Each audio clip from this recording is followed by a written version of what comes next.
Hello, my name is Chloe Folan, and you're most welcome to the second video in the Bringing It Back to Basics series.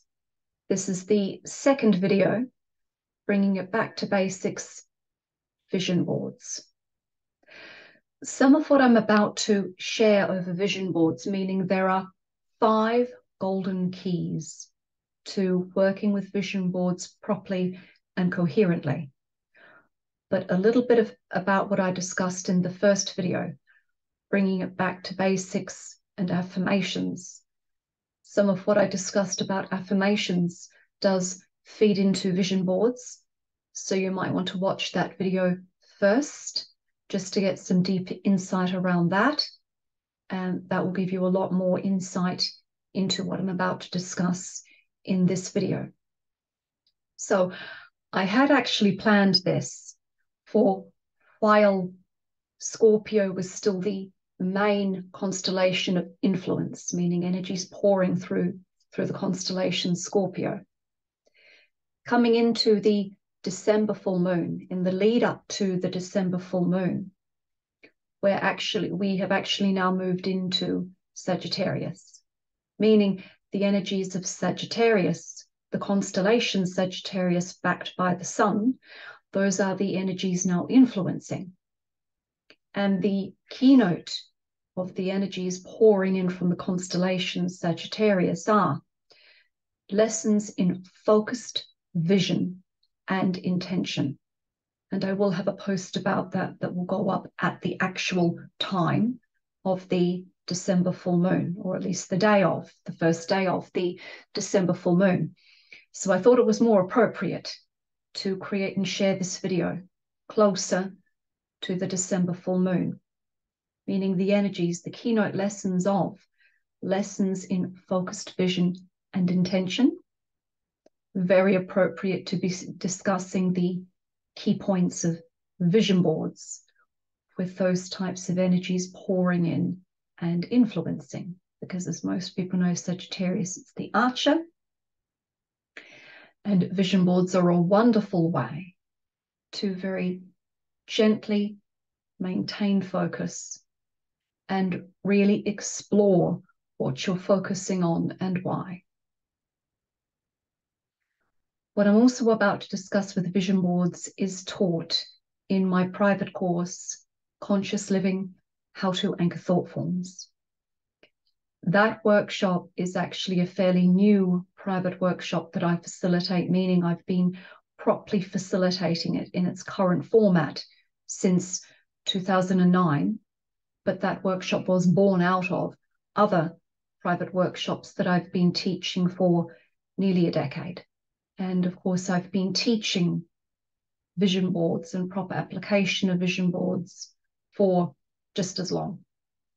So there are 5 golden keys to consider with vision boards.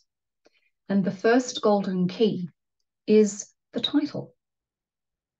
And it's not just about deciding what the title of your vision board will be. Now, I sometimes have people ask me, Chloe, can I put everything on one vision board?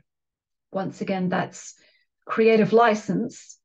So you can, of course, but I like to teach people and suggest that you have one board for one focus and then create another board for a different focus, just to help streamline your focus and intention. So the title that you put on your vision board is your focus. The title should reflect your focus, meaning areas that people like to consider for creating vision boards are a vision board for family life, a vision board for friendships, a vision board for career, a vision board around abundance, a vision board around health. Those are usually the main areas that people do tend to naturally focus on or want to create a vision board on. So number one, it's not just about putting a title. The title needs to reflect your focus. And it shouldn't be a title that locks things in too much. For example, let's take the example of career. You should have your piece of card or piece of paper, and the title should just be career or your service, not exactly what that is. Meaning, I'll give an example.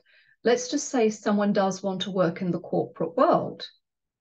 And even if they do have a particular job title, I'd be inviting that person to loosen it out a bit. So my career in the corporate world, not exactly your exact job title, because once again, that sometimes boxes things in too much. You know, even if you are happy in your current job and current career, please still keep the doors open. Sometimes you just don't know what opportunities are going to come your way. So first golden key, a clear title, but a title that allows breathability. Just keep it as simple as your career or your service or something of that nature. The second golden key is the pictures that you would cut out and put on your vision board, meaning you can get those from old magazines or newspapers or print them off on your computer. But the words and images that you cut out as a description on your vision board should convey the feeling of the intention of the vision board.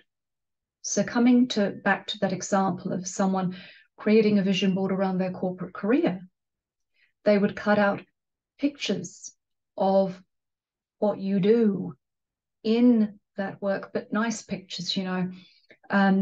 For example, pictures of standing up confidently in a meeting. You know, there's lots of those types of pictures on the internet where the generic pictures of people sitting at a board meeting, someone's giving a presentation and everyone's looking very happy and very attentive, and the person giving the presentation is looking happy and confident.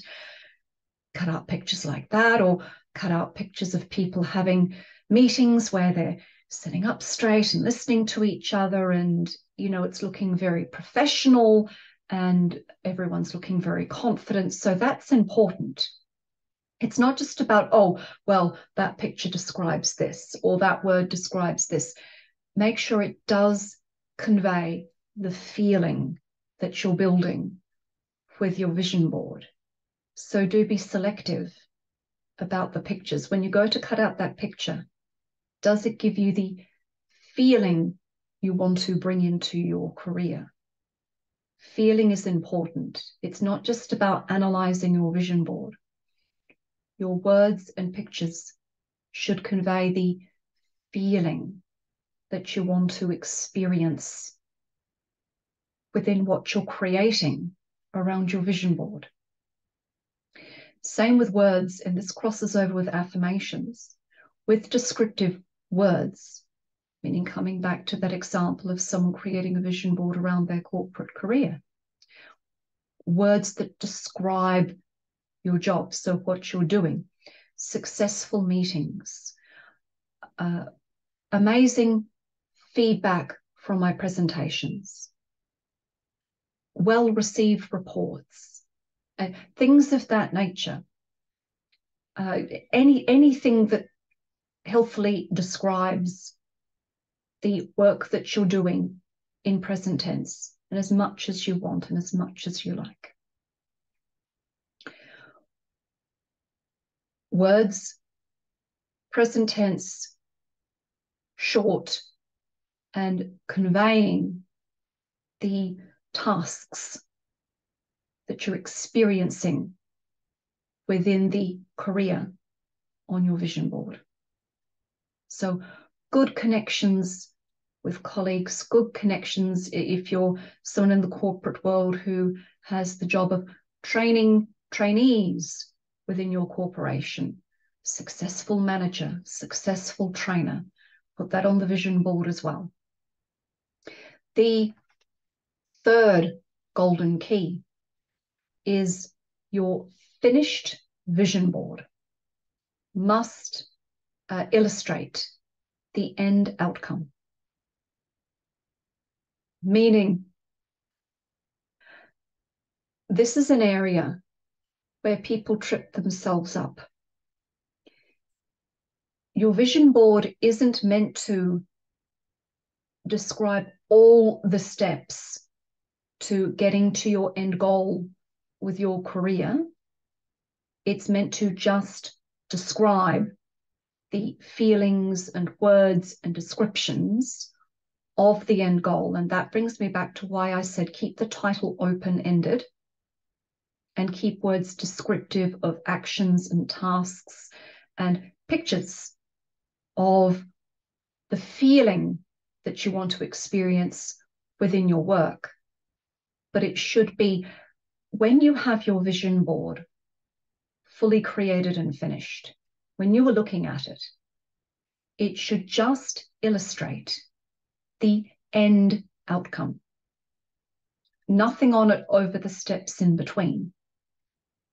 And the reason why is because, now this is where people trip themselves up, where people sometimes have not been taught properly or do not understand the deeper conscious and subconscious mind connection, or conscious, subconscious, and superconsciousness mind connection.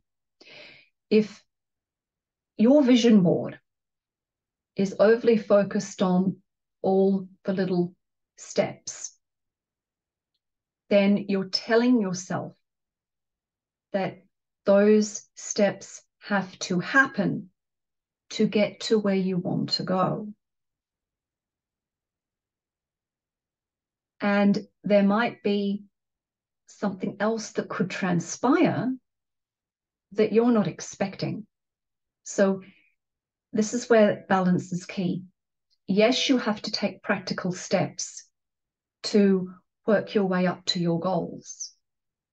But when it comes to vision boards as a piece of that puzzle, vision boards should only focus on the end goal. And as you then meditate on your vision board, you then work with the steps in between that precipitate. Meaning, don't try to guess 20 steps ahead that it has to be exactly this, and this that happens for what you're seeking to transpire. That's where people catch themselves out. Vision boards should only ever illustrate the thoughts and feelings and experiences of the end goal. As you then gently meditate on your vision board when it's fully created, you then work spontaneously with the steps that happen in between. Meaning, let's take that example again. Let's just say that there is a particular work area that someone in the corporate world wants to be in. I would be asking them to create a vision board around that end goal. Still have it be career, but then describe what that job role is. Pictures and words that describe that end goal. And then as that is meditated on,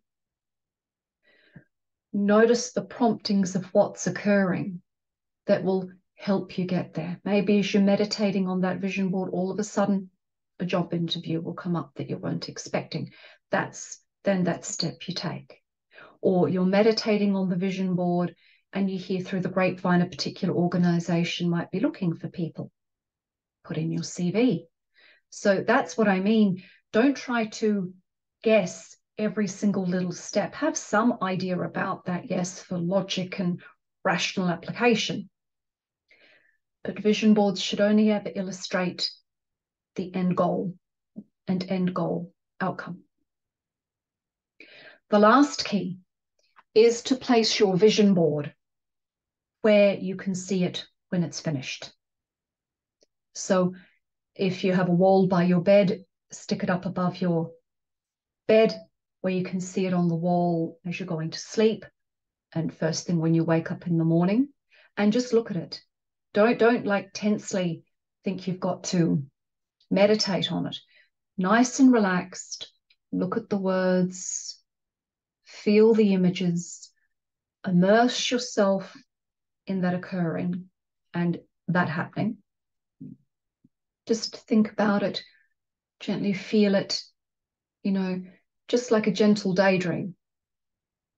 And then go about your business. It's far better to just gently think about, look at, and absorb your vision boards, rather than trying to sit down and force yourself to focus on the vision board you've created. Nice and relaxed, nice and easy. Let the images, words, and feelings flow as you continue to absorb your focus on your vision board.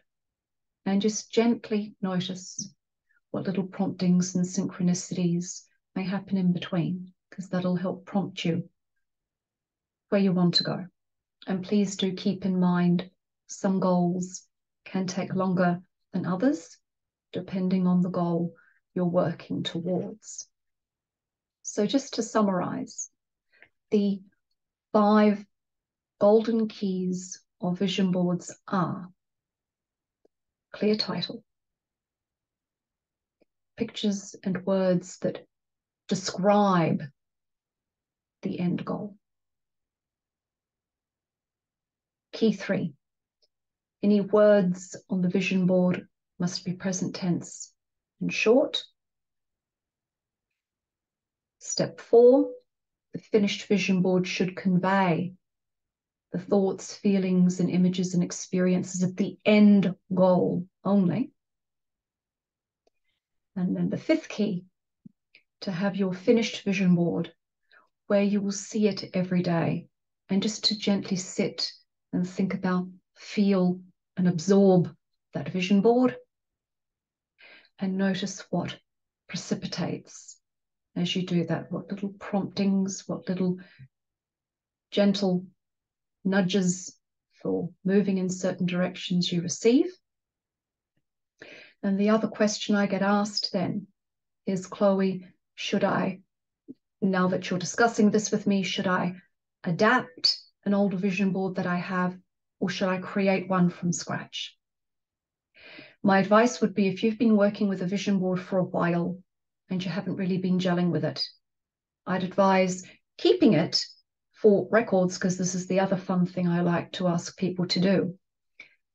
Keep your old vision board and start creating a file or a folder of your vision boards, but put the old ones away, and of course the newer ones where you can see them.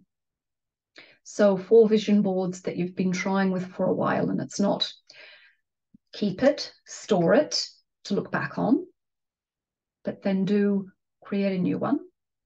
Or you might have a new one already, or a newer one, where maybe you might want to take off a word or two or add some pictures to it, meaning if it doesn't need to be changed too much based on some of the advice I've shared, then just adapt a new one that you have.